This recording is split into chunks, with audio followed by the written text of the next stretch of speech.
Quiero en primer lugar agradecer a todos los organizadores de este evento de carácter internacional y es un honor participar y compartir academia. En el contexto de desarrollo académico sobre los ejes del derecho penitenciario, vamos a analizar la finalidad de la pena. Ciertamente se trata de uno de los aspectos más importantes que acogen la necesidad de su tratamiento en el ámbito doctrinario y específicamente en el ámbito del derecho penal, tanto derecho penal sustantivo como derecho penal ejecutivo. En este contexto debemos determinar que el derecho penal como tal tiene dos concepciones. La primera, una suerte de control social, y la segunda, un ejercicio represivo. Y estos parámetros debemos delimitarlos bien cuando vamos a discutir sobre la pena, por cuanto el aspecto que tiene que ver del derecho penal entendido como un mecanismo de control social, fundamentalmente se orienta hacia la concepción de un derecho penal preventivo, que en nada ocupa y en nada debe ocupar a los códigos penales y a los códigos punitivos de nuestros países. El derecho penal en el ámbito preventivo se refiere más bien a un ejercicio propio de política penal, que se la debe manejar por cuerda separada. Y esto es importante porque en la medida que no entendamos esta diferencia, que el derecho penal preventivo debe quedar fuera de las salas de audiencias, fuera de los códigos penales, nos enfrentamos a uno de los problemas más graves que agobian a nuestra producción en el ámbito académico, que es el populismo penal. Y de esto justamente se vincula en el ámbito normativo al derecho penal represivo. Se tiende en las legislaciones de nuestros países, no solamente la ecuatoriana, sino me refiero a la legislación del derecho penal de manera general, derecho penal latinoamericano, se tiende a establecer en nuestros cuerpos normativos finalidades punitivas para poder frenar el auge delincuencial. A esto me refiero con el populismo penal. Ciertamente, este derecho penal que se traduce en la norma tiene una relación directa con ese derecho penal sustantivo, ese derecho penal subjetivo que surge a propósito de esa institución denominada ius puniendi. Es por el ius puniendi o por este derecho a castigar que tiene el Estado que se traduce en la norma, que se establece a nivel normativo tanto la infracción como la pena, como el procedimiento para poder aplicar esas infracciones y penas, y además cómo hacer su vigilancia en el ámbito de la ejecución.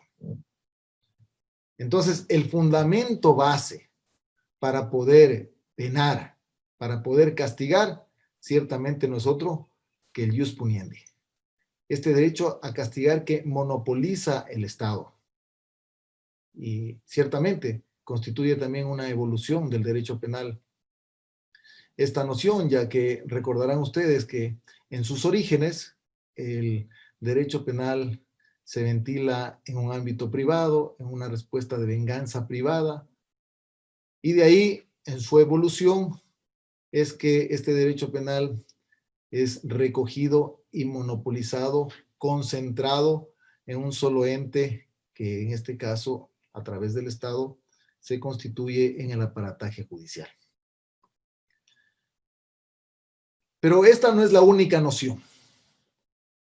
Frente a esta posibilidad del ejercicio de un ius puniendi que se traduce y se matiza en el ámbito de la legislación, tenemos posiciones antagónicas en el ámbito doctrinario que se conocen como posturas anarquistas.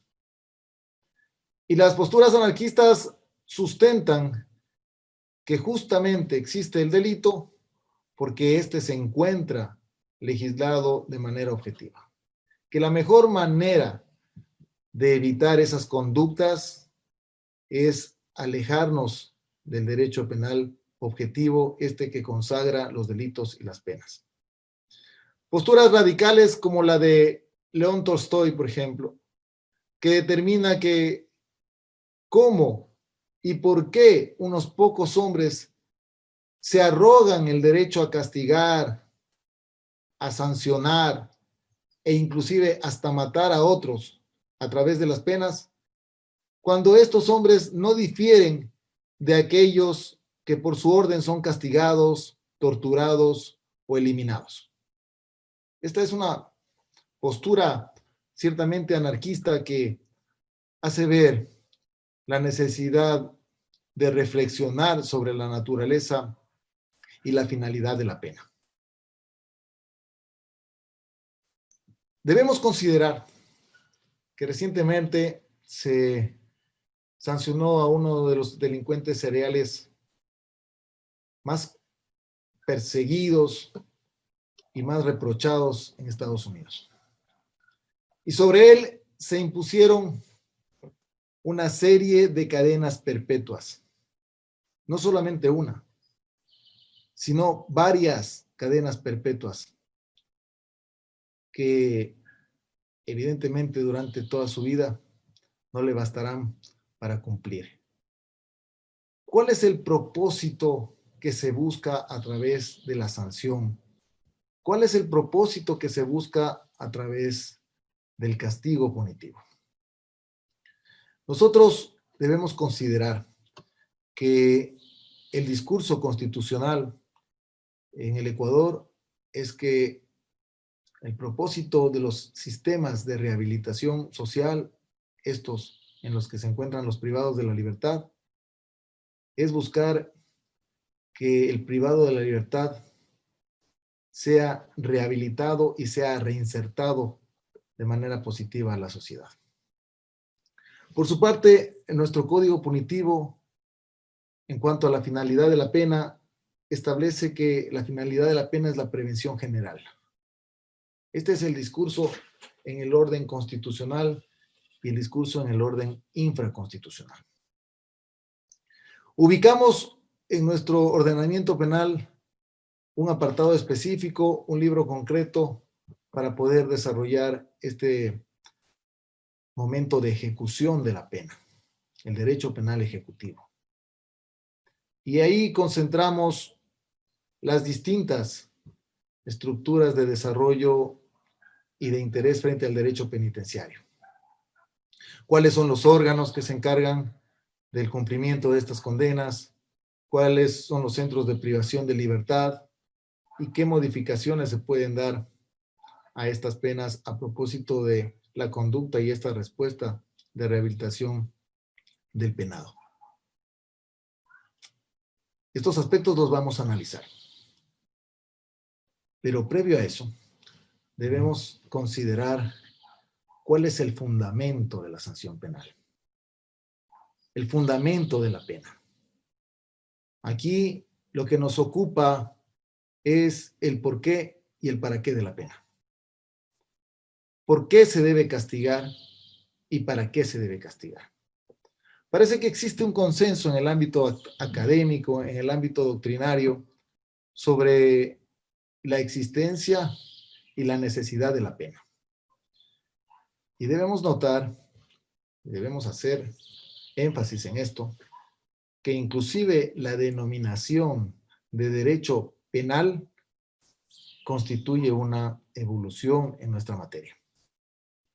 Anteriormente conocido como derecho criminal y también con otras denominaciones, se enfocaban a otros intereses y a otros fines la naturaleza de lo que hoy conocemos como derecho penal. En su concepción misma, el derecho penal da realce a la consecuencia jurídica por la infracción, a la pena. Y como decía, al parecer en esto existe un consenso en cuanto a su determinación. La academia coincide en que debe sancionarse debe sancionarse por la infracción. Pero en lo que no existe consenso, ciertamente, y en esto existe un gran debate, es en cuanto a la finalidad. ¿Se debe sancionar para que no se cometan delitos? ¿Se debe sancionar simplemente porque se cometió el delito? ¿O se debe sancionar para que la persona en algún momento tenga miedo de la pena y no cometa delitos? La amenaza es una de las posibles respuestas frente a la finalidad. La amenaza de la pena disuade el delito. De esto hablan mucho en el ámbito punitivo los códigos que contienen sanciones altas, graves, frente a una infracción, debiendo considerarse además que frente al parámetro de respuesta penal debe sostenerse la proporcionalidad que se constituye como garantía básica al debido proceso. Es decir, el ejercicio de se ius puniendi que se materializa en los cuerpos normativos a través de una sanción debe estar limitado por la garantía. Y la garantía es la proporcionalidad. La proporcionalidad de respuesta frente a la infracción. Y en la medida que esa proporcionalidad no tenga el balance, se soporte sobre elevar las sanciones para dar un mensaje de amenaza, en esa medida nos encontramos frente a códigos punitivos populistas. Otra posible respuesta es la expiación, es decir, castigar para que sufra porque se cometió el delito. Esto lo observamos a diario cuando se cometen conductas altamente reprochables y la reacción ciudadana es justamente el reproche y que se sancione a ese delincuente o presunto delincuente para que sufra las mismas limitaciones que causó a propósito del delito. Otras posturas más extremas son la erradicación, separarlo al sujeto y considerarlo antisocial, ubicarlo en un lugar distinto de aquellos que entendemos como sociales o que están conviviendo en la comunidad de manera armónica. Y esta posibilidad la vemos especialmente con los parámetros de aislamiento que en el ámbito de la legislación se determinan para separar a los privados de la libertad de aquellos que no tienen esa medida sancionadora en su contra. Y ciertamente existe otra posibilidad también que es la reforma, y esta reforma supone un ejercicio de rehabilitación de esa persona para que pueda reinsertarse de manera positiva en la sociedad. Analicemos cada una de estas posturas en el orden de las teorías. Tenemos entonces dos teorías que sustentan la finalidad de la prueba. Por lo menos dos teorías básicas. Algunos tratadistas hablan de tres, pero dos son los pilares fundamentales en cuanto a las teorías que explican la finalidad de la prueba. Tenemos una teoría absolutista o retributiva y también tenemos una teoría preventiva. Estas dos posturas se orientan hacia propósitos distintos. La teoría absolutista específicamente se concreta en una respuesta de la pena porque se cometió el delito. Es decir, debemos castigar y debemos sancionar porque esa persona cometió una infracción. Mientras que las teorías preventivas lo que buscan es que se castigue a esa persona, al delincuente, para que éste no vuelva a delinquir. Dos aristas distintas. Analicemos la primera. Las teorías absolutistas, las que reaccionan con la pena porque el sujeto cometió el delito, tienen varias determinaciones o fundamentos. Existe una teoría absolutista que sustenta que la respuesta frente al delito tiene una orientación divina. Es decir, debemos castigar al delincuente porque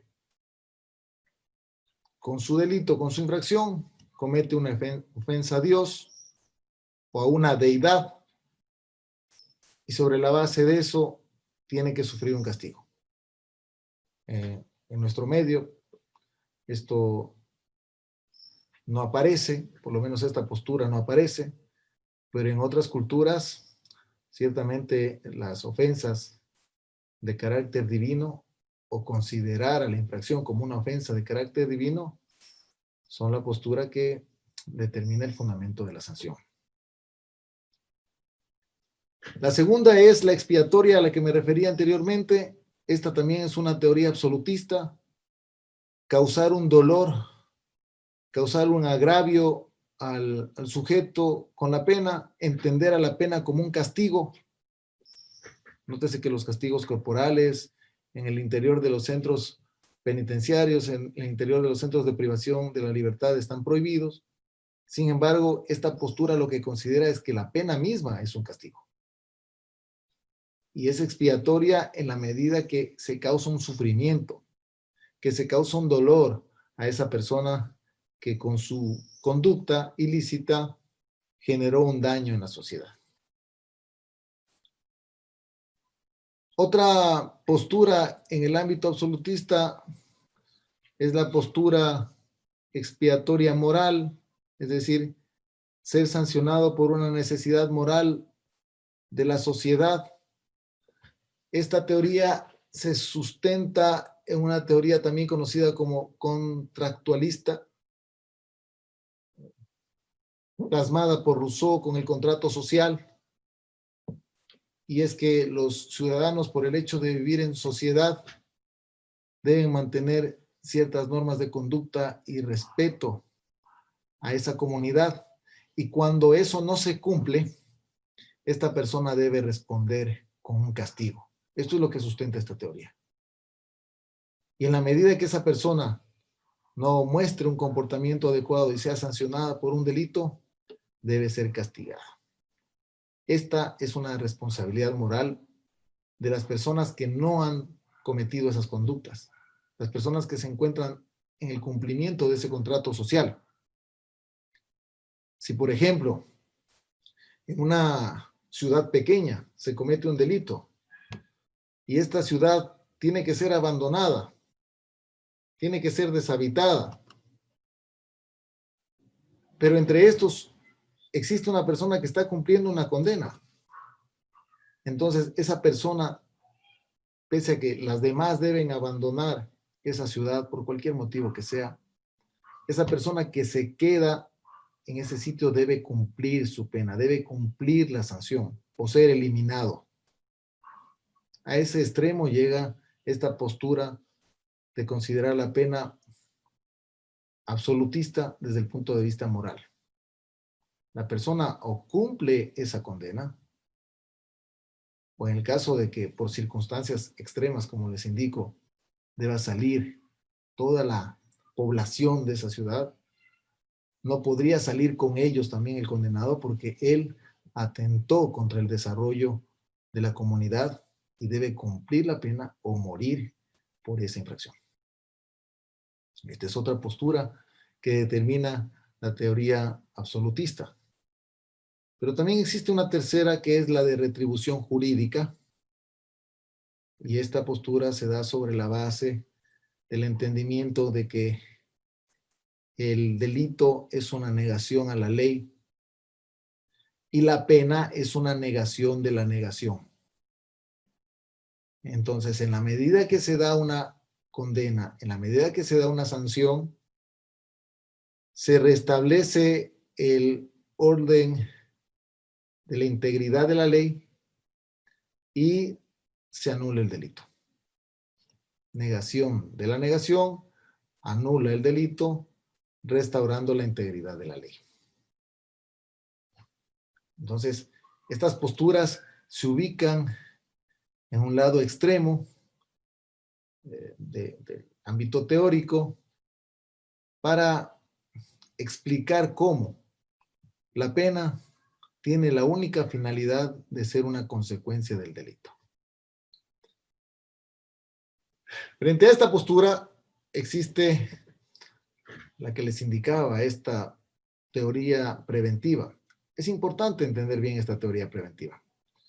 Esta teoría preventiva busca darle un sentido a la pena, darle una utilidad, mientras las teorías absolutas no buscan ninguna utilidad, simplemente lo entienden como una consecuencia, ya sea de castigo, ya sea de retribución en el ámbito moral o porque se cometió el delito. Las teorías preventivas buscan darle un propósito, buscan darle un fin. ¿Para qué sirve? ¿Para qué sirve la pena? Esta es la respuesta que dan las teorías preventivas. Y de esto trata además nuestro Código Orgánico Integral Penal en el artículo 52, al indicar de que la finalidad de la pena es la prevención general.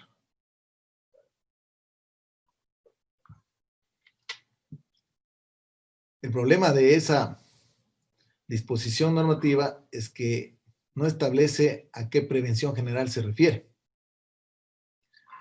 Cuando hablamos de prevención general, hablamos de prevención general negativa y también de prevención positiva. Pero también hablamos de prevención especial. Y hablamos de prevención especial positiva y negativa. ¿Cuándo hablamos de prevención general negativa? La prevención general negativa es aquella en que se amenaza con la pena. Se establece la finalidad de la pena como una forma de intimidación para que otras personas no cometan esa infracción. Este es el discurso. La prevención general no hace otra cosa que establecer una suerte de amenaza. Y con esta amenaza, sostener de que los demás no van a cometer el delito. Les voy a contar una historia rápida. Cierta vez, en un reino muy pequeño, el rey llegó a conocer de que todos los días se cometían delitos. Todos los días se cometían robos en la plaza pública. Todos los días. Todos los días los ciudadanos se quejaban ante el rey que les sustraían sus pertenencias cuando transitaban por la plaza pública. Entonces el rey ubicó un palo muy grande, muy alto, en el centro de la plaza pública. Y puso un letrero en la parte de abajo de ese poste, de ese palo muy grande. Y dijo en ese letrero, en la punta del poste o de este palo, se colgará la cabeza del que cometa nuevamente un delito en esta plaza. Ese fue el mensaje que él ubicó ahí. Y ciertamente, como tal vez ustedes están pensando, mientras estuvo el poste en el centro de esa plaza, nadie cometió ningún delito. Nadie volvió a robar. Lo que evidencia que tal vez el propósito en cuanto al mensaje se cumplió. El problema es que salió ese poste de esa plaza por el paso del tiempo, el clima, etcétera. Se cayó el poste, se cayó el letrero y nuevamente comenzaron a delinquir. Traspolando esta idea de prevención general negativa, entendida como aquella que lanza un discurso de amenaza, traspolando esta idea a nuestro derecho penal punitivo. Debemos entender de que todo el aparataje legislativo orientado al agravamiento de penas, al agravamiento de sanciones, a sobrepoblar con agravantes los códigos, tiene ese fundamento, el fundamento de establecer amenaza a los ciudadanos para que estos no delincan, como el poste que estaba en el centro de ese parque. Pero debemos decir algo más. Ese poste que es la ley en nuestro tiempo, ¿cumple esa finalidad? Los ciudadanos temen porque el delito está castigado con una pena mayor. Porque ahora no sancionamos ese delito hasta con una pena de 22 años, sino que le ubicamos una pena de 30. Se puede hacer un ejercicio de disuasión para que el ciudadano no cometa infracciones, intimidándolo con una pena que está en un código, con una descripción abstracta e hipotética. El ciudadano cuando está delinquiendo, piensa en la pena, conoce la pena, conoce la sanción, le importa algo la pena cuando está cometiendo un delito. La respuesta ciertamente es no. El delincuente cuando comete una infracción posiblemente ni siquiera conoce la pena. Debe entender que eso es una infracción, ciertamente. Sabe que matar no solamente es algo malo, sino que también es un delito. Sabe que robar es un delito. Pero no tiene en su órbita de percepción el conocimiento exacto de cuál es la pena. Si esa pena puede ser modificada con agravantes o con atenuantes. Eso no conoce el ciudadano, especialmente el ego.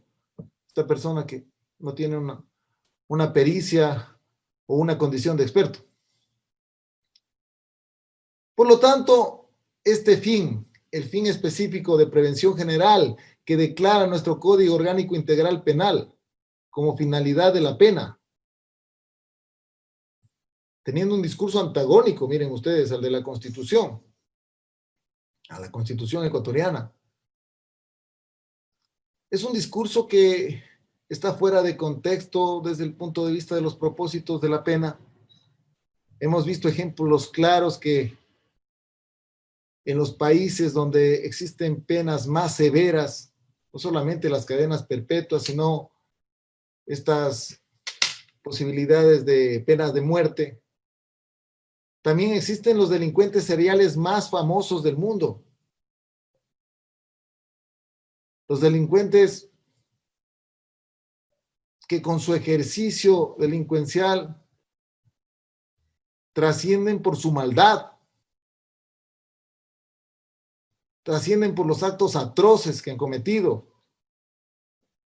Entonces, ciertamente la prevención general orientada en los códigos punitivos no es más que un populismo penal.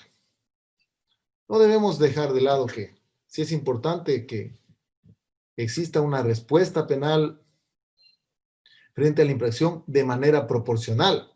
Es decir, estamos todos de acuerdo en que si la infracción es sumamente grave, la pena debe ser sumamente alta. Esto sí es importante. Lo que no es proporcional es responder a una conducta leve con una pena alta, con una pena altamente agravada. Y de esto dice mucho nuestra legislación cuando determina, por ejemplo, en nuestros códigos, en el Código Orgánico Integral Penal, la posibilidad de que existan solamente 6 numerales que se refieren a atenuantes y existen más de 50 posibilidades de agravantes. 50 posibilidades de agravar esta infracción. La orientación de nuestro código, en el caso ecuatoriano, ciertamente trata, conforme lo declara el artículo 52, de una prevención general negativa. Se establece esta teoría para que el ciudadano no delinca, pero esto se confronta en la realidad con los casos claros de reincidencia, por ejemplo, y también de reiterancia. Conductas que no solamente dejan claro que los sistemas de rehabilitación no causan efecto en ciertas personas, no las rehabilitan. Su orientación delictiva no solamente que se mantiene, sino que continúa, inclusive de forma más grave a lo largo del tiempo. La reincidencia y la reiterancia son factores que se deben considerar frente a la ineficacia de los sistemas de rehabilitación de nuestros países. Tenemos dos estructuras ahí. Reincidencia, aquella en la que la conducta delictual continúa en el tiempo, se vuelve a cometer un delito. Cuando este delito es de las mismas características por el cual existe una sentencia condenatoria ejecutoriada, nosotros entendemos esto como reincidencia específica, pero también tenemos otra forma de reincidencia, que es una reincidencia genérica, cuando la persona, luego de haber sido sentenciada, tiene una sentencia condenatoria ejecutoriada, comete otro delito. Ejemplo, cuando la persona ha sido condenada por el delito de asesinato y luego de esa condena, la persona vuelve a cometer otro delito de asesinato en contra de otro ciudadano y va a ser condenado, nosotros hablamos aquí de reincidencia específica. Comete el mismo delito. Inclusive nuestro ordenamiento penal, en el caso ecuatoriano, reconoce no solamente que sea el mismo delito, sino que tenga ataque al mismo bien jurídico. Por ejemplo, que comete un asesinato y luego comete un homicidio. Entonces, ciertamente se tratan de figuras diferentes en el ámbito punitivo, pero el ataque es al mismo bien jurídico, la vida. Entonces también se debe entender como reincidencia.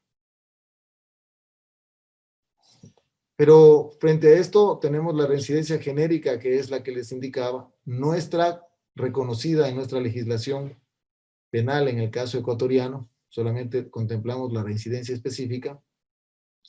Y esta reincidencia genérica surge cuando una persona condenada por un delito de robo, por ejemplo, luego comete un delito de asesinato, que es un delito distinto, el uno contra el patrimonio, el otro contra la vida. Entonces aquí no opera esta reincidencia que tiene una suerte de elemento accidental del delito, esto es un agravante. Sirve para modificar la pena, para aumentarla. Pero también se reconoce la reiterancia. Y la reiterancia como aquella conducta habitual en el delito sin que exista una sentencia condenatoria ejecutoriada. Y aquí hay un reproche en el ámbito académico respecto a la posibilidad de reconocer esta figura cuando existe un estatus de inocencia vigente reconocido en nuestra Constitución y en el ámbito infraconstitucional. ¿Por qué la reiterancia debe tener algún efecto cuando la persona todavía no recibe una sentencia condenatoria ejecutoriada? Lamentablemente no se entendió este discurso académico en el ámbito legislativo y aparece en el Código Orgánico Integral Penal al momento la posibilidad del agravamiento, o ser circunstancia agravante, la reiterancia. Esto es, cuando la persona registra aprehensiones a propósito de flagrancia que ha sido calificada como tal. Sin embargo, hasta ese momento esa persona formalmente no tiene una sentencia condenatoria ejecutoriada en su contra. Esta es la postura entonces de la prevención general, esta prevención general negativa que marca una suerte de amenaza al ciudadano. Pero también existe, como les decía, una prevención general positiva. Esta prevención general positiva busca dar un mensaje al ciudadano para que no delinca. Y esta prevención general positiva, si bien es cierto, tiene un propósito altruista, esto es que las personas no cometan infracciones, no forma parte del derecho penal represivo. Esta postura forma parte del derecho penal preventivo que, como les dije al inicio de esta conferencia, no se enmarca en nuestros códigos punitivos. La prevención general positiva es aquella que debe ser manejada desde una política penal. Una política penal que entiende que el delito es multifactorial, que el delito tiene varias aristas que deben ser controladas desde distintos ámbitos. Entonces, el derecho penal, con una concepción de prevención general positiva, busca evitar que el ciudadano cometa delitos antes de que se cometa esta infracción, concientizar al ciudadano. Ejemplo, cuando ingresamos a las ciudades, estamos viajando de un lugar a otro, ingresamos a las ciudades de nuestros países y nosotros advertimos que existen letreros o anuncios grandes, con carteles grandes, que indican textos como el siguiente: si traficas con drogas, no verás nunca más a tu familia. Y está el letrero ahí con una foto familiar, está la mamá, están los hijos y está el papá con la cara cortada. Simplemente no aparece la cara del papá. Y con el mensaje. Lo mismo sucede en el caso de la ingesta de alcohol y los accidentes de tránsito. Cuando ubican en los letreros, ¿quieres llegar rápido o llegar vivo? Estos mensajes son parte de lo que conocemos como prevención general positiva. Tienen el propósito de que el sujeto, al mirar ese mensaje, reflexione y no cometa esa infracción, no cometa esa conducta. Causará efecto en ciertas personas. Tal vez otras lo miren como parte del paisaje y ni siquiera se percaten de eso. Pero si es que se logra con esto, por lo menos que ese mensaje llegue a una sola persona, el propósito de la prevención general positiva estará cumplido. Siempre es importante, y es más, sobre este derecho penal preventivo poco se hace. Ya no solamente son importantes esos letreros físicos que acabo de referir, sino esta difusión resalta su necesidad especialmente en las redes sociales, que son las que tienen tráfico diario de circulación por parte de los ciudadanos. Si el gobierno se enfocara más en este derecho penal preventivo a través de políticas estatales, ciertamente sería foco de su interés manejar estos discursos preventivos, especialmente en el territorio digital. Facebook, Instagram, WhatsApp, son los medios de comunicación más activos, inclusive que los medios de comunicación convencionales. Las personas se enteran por las noticias ya no en los noticieros tradicionales a través de los canales públicos, se enteran por lo que ven, lo que escuchan en estas redes sociales. Se debe tener control del discurso preventivo. Es una herramienta que brinda esta teoría que explica la finalidad de la pena, y si es que la finalidad de la pena es evitar el delito para no llegar a la sanción y para eventualmente inclusive no solamente conseguir una forma más armónica de desarrollo social, sino también de no agobiar al aparataje judicial con la cantidad de procesos que tenemos, la limitación de los jueces que existen y la capacidad disminuida que en el ámbito policial existe para poder enfrentar ese monstruo gigante que es la delincuencia. Un discurso que se oriente hacia una política penal ciertamente es necesario. Es necesario y se lo debe canalizar en este territorio específico, que con la crisis sanitaria que ocupa a los países a nivel mundial, resulta ser sumamente indispensable considerar la necesidad de establecer rutas de aplicación para que esta prevención general positiva se aplique en todos los medios. Debemos recordar que el territorio digital también es un territorio en el que se cometen infracciones, no solamente se comparten noticias.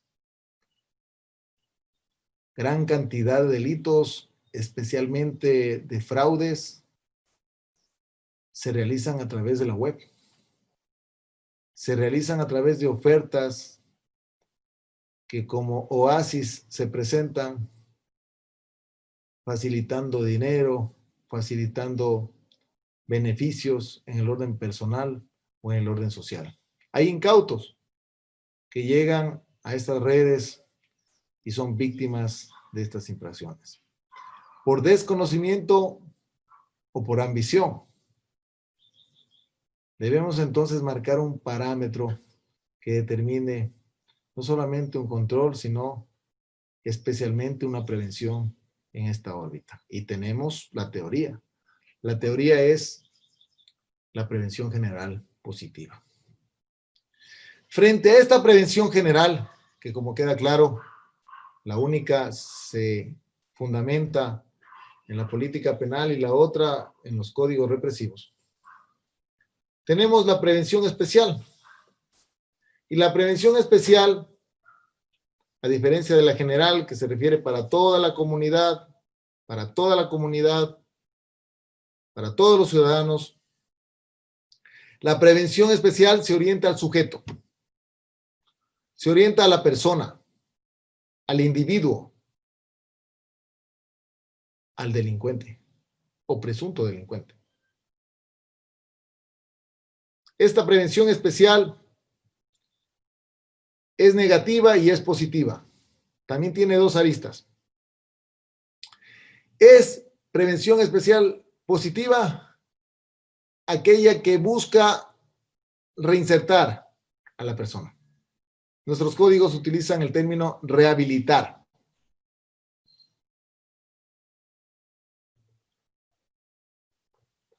Inclusive, así se denominan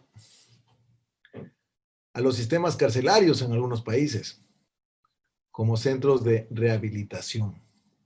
Este término se establece con un fundamento, con el fundamento de esta teoría. Prevención especial positiva. La rehabilitación no se dirige a la comunidad como discurso, se dirige al individuo. Ese es el panorama que se determina en nuestra Constitución cuando hablamos de los centros de rehabilitación social y el propósito de la rehabilitación social como una forma de estructurar esta reinserción del ciudadano que ha cometido un delito. Frente a esta tenemos la prevención especial negativa. Esa prevención especial negativa busca el aislamiento del ciudadano, separarlo al sujeto de la sociedad. Analicemos las dos posturas. La primera, la prevención especial positiva, marca pautas importantes respecto a la naturaleza, no solamente del propósito de la pena, sino inclusive de los sistemas penitenciarios. Sistemas penitenciarios que se orientan a buscar no solamente aislar al sujeto, sino darle un tratamiento. El problema ciertamente surge a propósito de la población misma carcelaria. No todas las personas privadas de la libertad están en las mismas condiciones de capacitación, de edad, de salud. Esta individualización en cuanto a la población carcelaria ciertamente genera un conflicto al momento de establecer este propósito.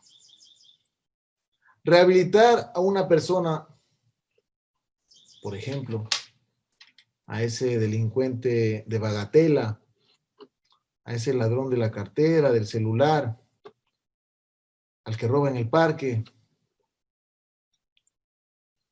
será de una forma específica y muy diferente del tratamiento que se debería dar a una persona que comete delitos de cuello blanco, por ejemplo, que tiene alto nivel de capacitación, pero en el ejercicio del poder perdió su norte ético y se enfrascó en el cometimiento de infracciones de peculado, cohecho, concusión, enriquecimiento ilícito, tráfico de influencias, testaferrismo, etc.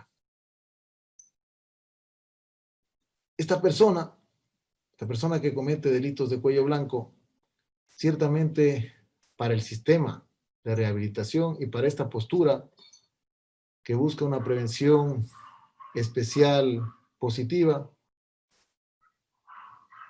no va a revestir el mismo enfoque que aquel que seguramente no cursó ni la primaria y que necesita para establecer este proceso de rehabilitación, justamente acceder a estos niveles educativos, primaria, secundaria y en algunos casos hasta el tercer nivel en la universidad. Pero frente a este otro que tiene masterados, que tiene alta capacitación, seguramente una postura muy alta en la sociedad, ¿de qué manera enfoco ese criterio de rehabilitación? Porque el discurso de la rehabilitación orienta a establecer que si el delito es un mal, la pena es la cura. Y el cumplimiento de la pena lo que hace es sanar al sujeto y devolverlo sano a la sociedad. Este es el discurso. Pero es que la pena no cura nada. La rehabilitación no se logra si se considera este propósito. Y menos aún si la población carcelaria sufre de hacinamiento. La población carcelaria está enferma por el confinamiento, que no tiene ninguna medida de bioseguridad. Si se sigue manteniendo el criterio de elevar las decisiones de prisiones preventivas inmotivadas, que lo único que hacen es incrementar la población en los centros carcelarios en donde se encuentran los condenados.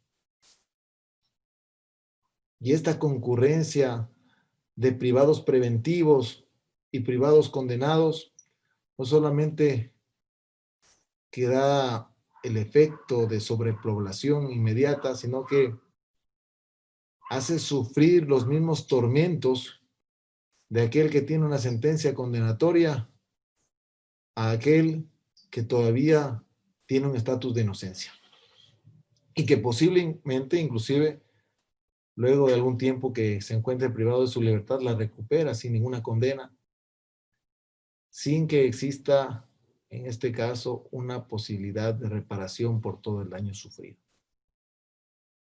Esta es la realidad de nuestro deficiente sistema de administración de justicia orientado fundamentalmente a un agravamiento de penas y a sistemas de rehabilitación que solamente tienen interesantes declaraciones en los códigos procesales, en los códigos punitivos, pero nada se dice al momento de realizar la aplicación de los criterios que en el ámbito doctrinario se plasman en estos mismos cuerpos normativos. La prevención positiva entonces supone la rehabilitación sin que exista determinación para poder generar una aplicación adecuada. Justamente porque esta población carcelaria no solamente que es diferente, sino que no existe una atención específica por caso, lo cual resultaría imposible si es que la población carcelaria es tan alta, si es que el personal está tan disminuido y la capacidad operativa no puede abarcar todo ese contexto. También tenemos frente a esta postura una prevención especial negativa. La prevención especial negativa no marca ninguna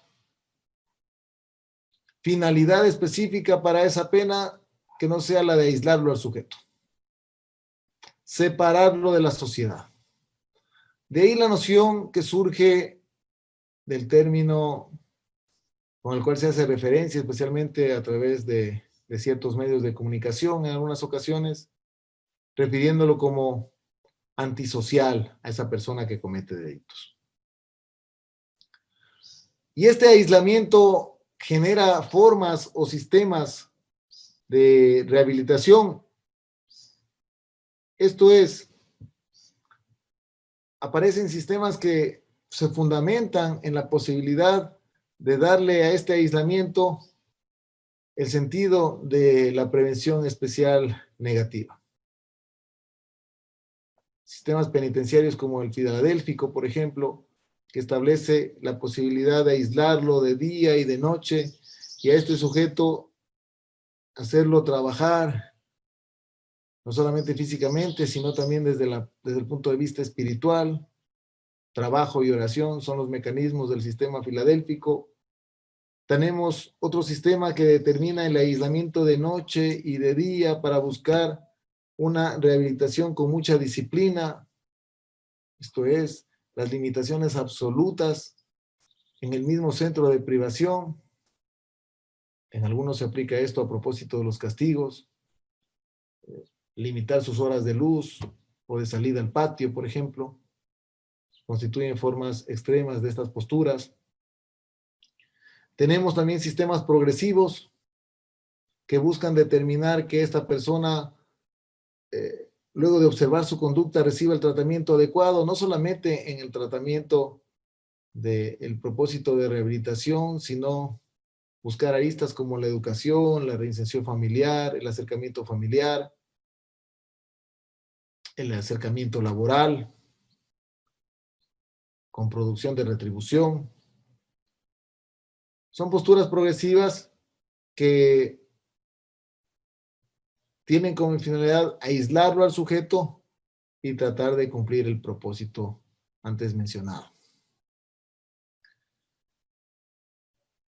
Es importante determinar que estas posturas que se plasman en nuestro Código Orgánico Integral Penal y en el derecho penitenciario a nivel de la región tienen el mismo norte: entender a la pena como una forma no solamente de castigo, sino con un propósito de generar una rehabilitación en el sujeto. Este propósito es un propósito altruista Se necesita no solamente la decisión estatal, sino generar todo un aparataje para que se pueda cumplir en la práctica esta determinación. En el ámbito de la ejecución de la pena, aparecen además dos entes, dos organismos que se encargan de su cumplimiento. Tenemos por un lado el órgano administrativo con la figura del director del centro de rehabilitación o del centro de privación de libertad, y por otro lado un juez específico, esto es el juez de garantías penitenciarias. Generamos esta figura alrededor de aquel que en el órgano jurisdiccional puede tomar decisiones respecto a esa ejecución de la pena. La figura administrativa, especialmente protagonizada por el director de la cárcel, es un aspecto nuclear para el normal desarrollo no solamente del centro penitenciario o del centro de privación de libertad, sino para la misma ejecución de la pena. Debemos entender que el director de la cárcel, en sus atribuciones administrativas,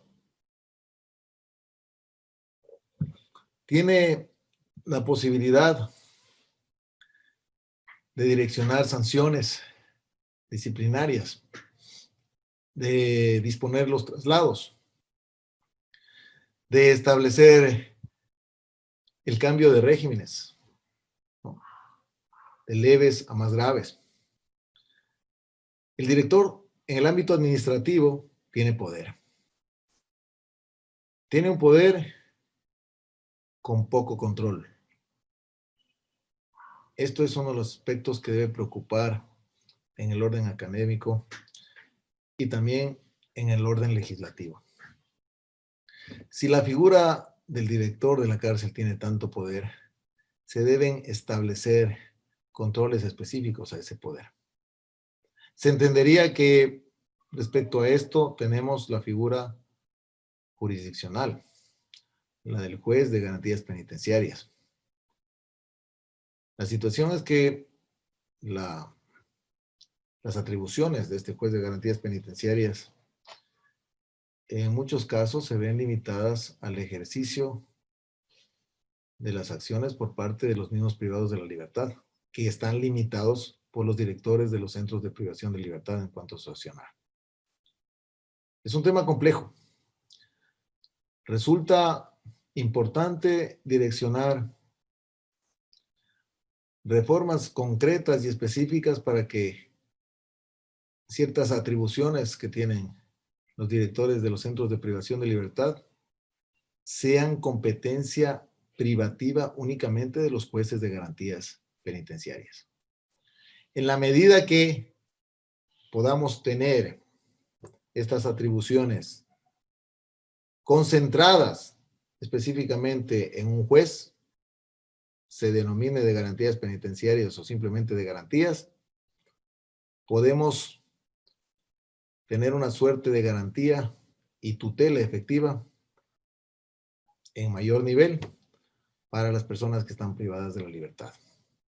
Que por el hecho de estar privadas de la libertad no pierden o no deberían perder otros derechos que por ser simplemente personas les son innatos. Se debe custodiar esta posibilidad desde el órgano jurisdiccional. Y para esto las facultades deben tener otro nivel. Debe establecerse un nivel de control para que pueda el juez regular atribuciones que actualmente tiene el director y simplemente llegan de manera colateral.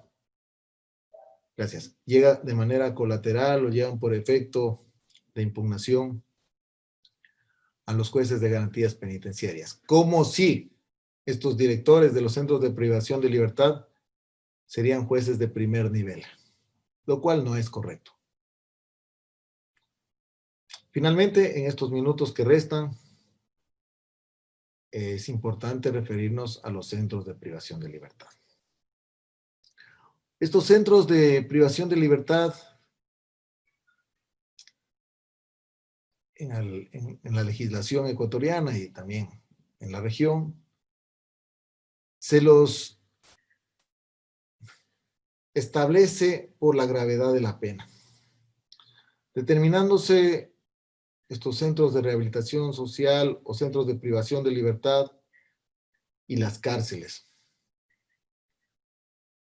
Lugares en los que teóricamente concentran población carcelaria con penas privativas de libertad más altas y menos altas en su orden, o leves.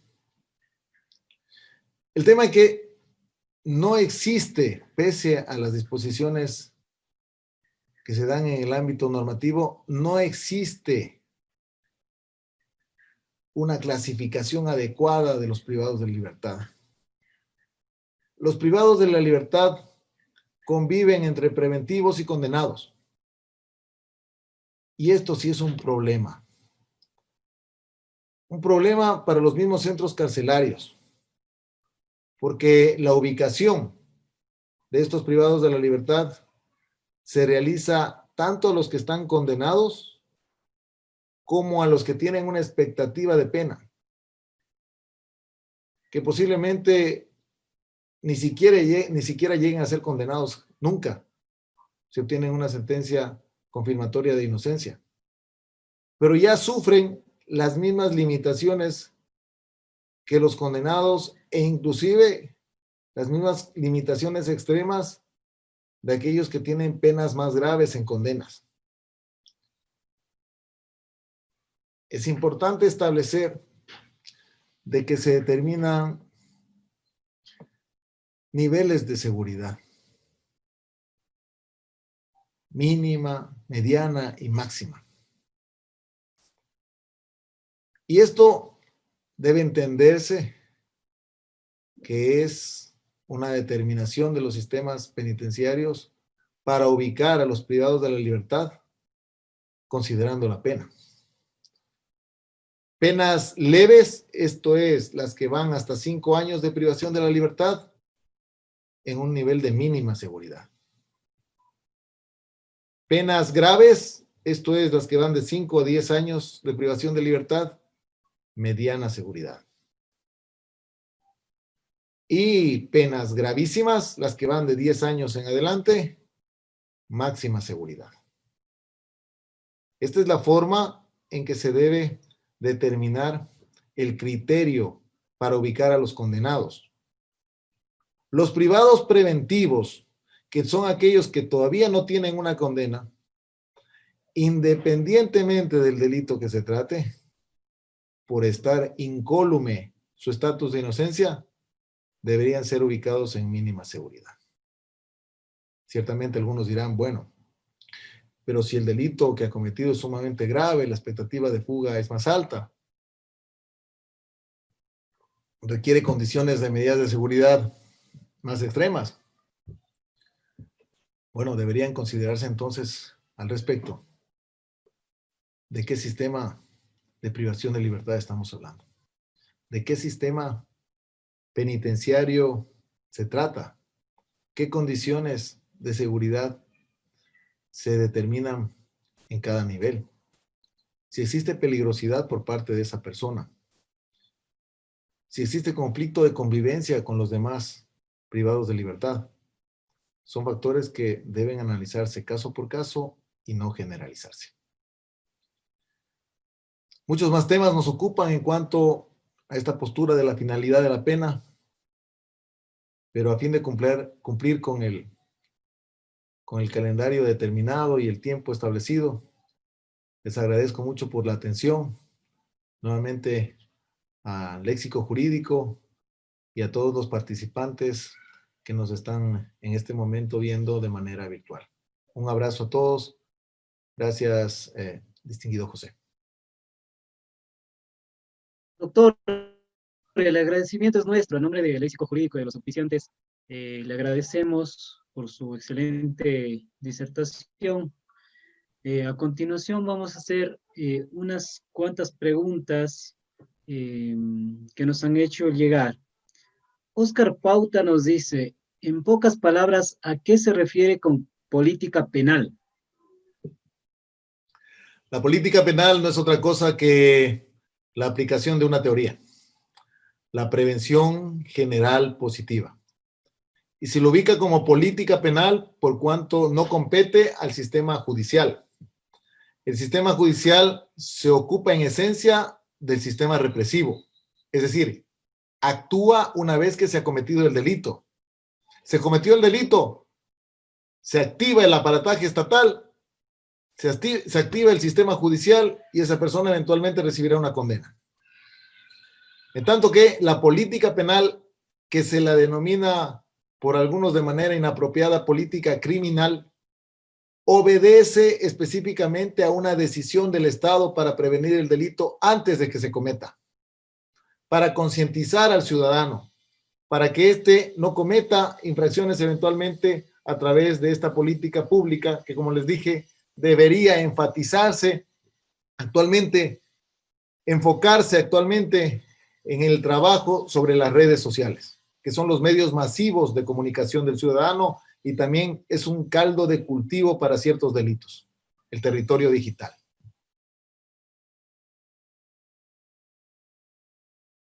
Muchísimas gracias, doctor. Sofía Vázquez nos hace la siguiente interrogante. El populismo penal, en conjunto con los pésimos asambleístas que aprueban las leyes, son peligrosos para el garantismo penal. El populismo penal es un ataque directo a la yugular del garantismo.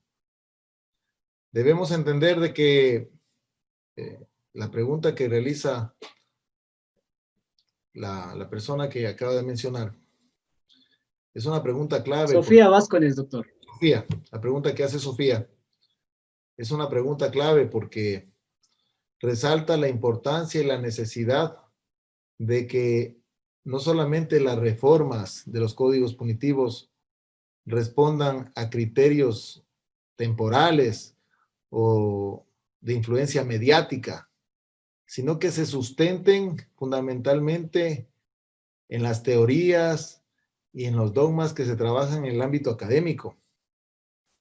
No necesitamos que los legisladores, que todos los legisladores sean penalistas, pero que sí se asesoren de buenos penalistas cuando tienen que hacer un tratamiento penal, especialmente en el ámbito penal, por la sensibilidad de los temas que nos ocupan.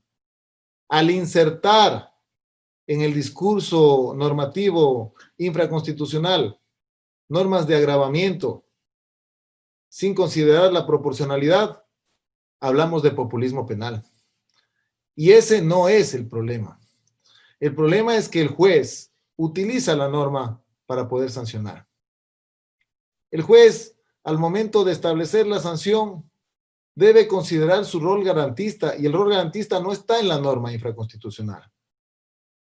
Está consagrado en la Constitución. Tanto es así que por lo menos en el Ecuador hemos hecho un énfasis inclusive en la denominación del juez que administra justicia penal. Lo denominamos juez de garantías penales y también lo denominamos tribunal de garantías penales al tribunal de sentencia, para resaltar justamente el rol que tiene para tutelar los derechos de los ciudadanos, inclusive ponderando los principios constitucionales por sobre las normas infraconstitucionales. Es fundamental considerar que este garantismo se ubica específicamente en la proporcionalidad consagrada como garantía básica al debido proceso en el artículo 76, número 5 de nuestra norma normarum.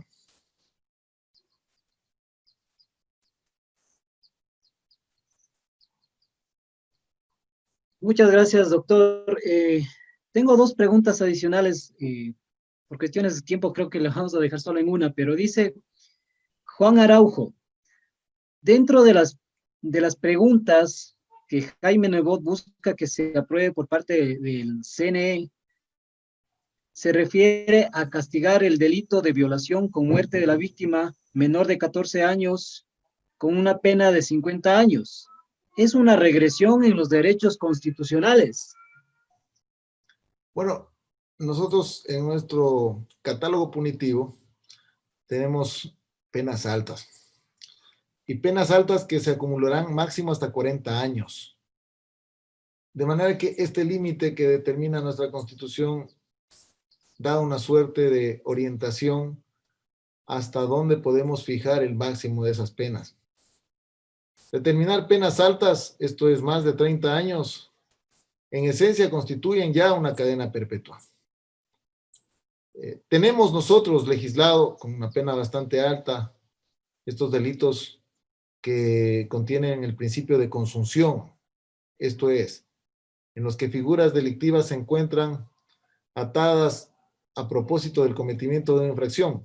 Por ejemplo, violación con muerte, robo con muerte, secuestro con muerte. El discurso de nuestra legislación para todas estas figuras generalmente es el mismo, 22 a 26 años. Determinar penas exageradas, específicamente cuando estas vulneraciones en cuanto a los titulares de los bienes jurídicos sean menores de edad, es un criterio que se rescata en el Código Orgánico Integral Penal. Es decir, existen circunstancias de agravamiento específicas cuando los delitos se cometen en contra de personas menores de edad y también de otros grupos vulnerables, como discapacitados o adultos mayores. El criterio de agravamiento de las penas por pertenecer al grupo vulnerable ya lo tenemos incluido en nuestro Código Orgánico Integral Penal.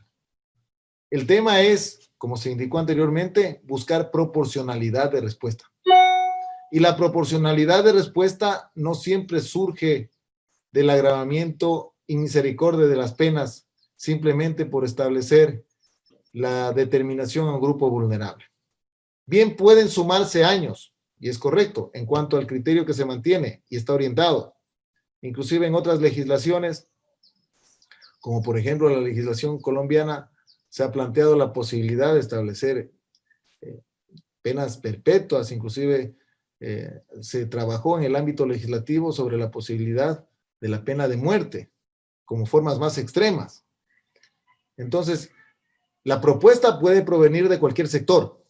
El tema es que en el orden legislativo, que es lo que estamos indicando y resaltando, se realice un análisis especializado del principio de proporcionalidad de esa respuesta, a sabiendas de que ya contiene nuestro Código Orgánico Integral Penal figuras reforzadas, especialmente cuando las víctimas sean niños, niñas y adolescentes y grupos vulnerables.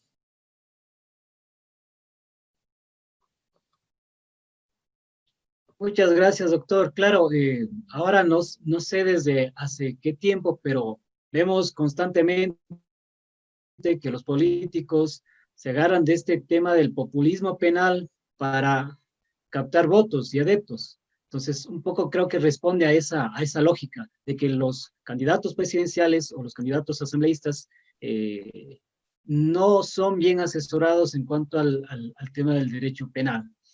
No quisiera dejarle con la duda a nuestro amigo Javier Arcos TV, que, y aprovechando, abusando un poco de su tiempo, nos dice, para que la finalidad de la pena cumpla su objetivo y sea eficaz y eficiente, ¿qué requisitos debería cumplir?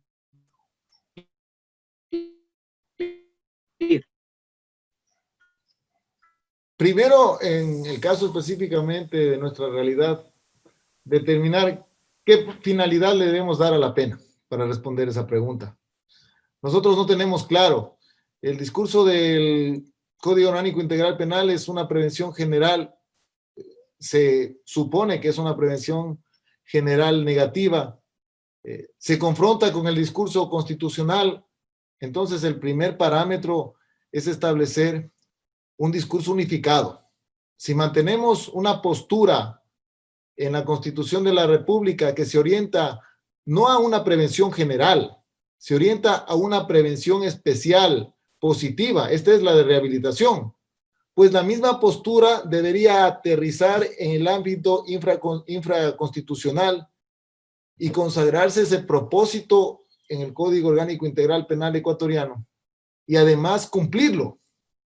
Pero poco se puede hacer cuando sobre la base de este discurso, sea constitucional o normativo, no existe la decisión, no existen los recursos, no existe el espacio necesario para cumplir tal propósito, y prueba de ello inclusive es el hacinamiento carcelario que agobia a la población carcelaria del Ecuador y aún más genera un caldo de cultivo específico en tiempos de crisis sanitaria. Entonces es imposible tener cualquier teoría de finalidad de la pena si simplemente se queda en una teoría. Debemos buscar que se cause un efecto sobre la base de una determinación de cumplimiento de todo el aparataje, porque esto no solamente compete a los jueces, no solamente compete al gobierno, compete a todos. El derecho penal sustantivo, adjetivo y ejecutivo forma parte de un aparataje estatal que necesita dar una respuesta al ciudadano. Y en la medida que no se la dé, no solamente que no se cumple con ninguna finalidad, sino que lo único que estamos haciendo es arrastrando a ciudadanos que se han cometido, que se han visto vinculados a alguna infracción hacia el aislamiento en los centros carcelarios y reiterar conductas delictivas. Esto es lo que pasa cuando no existe un adecuado manejo del sistema penitenciario y del derecho penitenciario de manera general. Finalmente, agradecerles nuevamente al Léxico Jurídico, invitarlos a que sigan también las transmisiones en nuestro canal, Vinicio Rosillo en YouTube, que cada semana, como tú conoces, realiza fuerte actividad académica los viernes y los sábados con conversatorios jurídicos y cursos de capacitación en litigación oral y procesal penal. Un abrazo fuerte a todos, saludos al profesor Santiago Machuca, que se encuentra con nosotros, a Gerardo, que también está en esta transmisión. Un abrazo fortísimo de parte de este servidor y de la academia de manera general. Hasta pronto. Un gusto haberlos visto. Hasta pronto, amigos.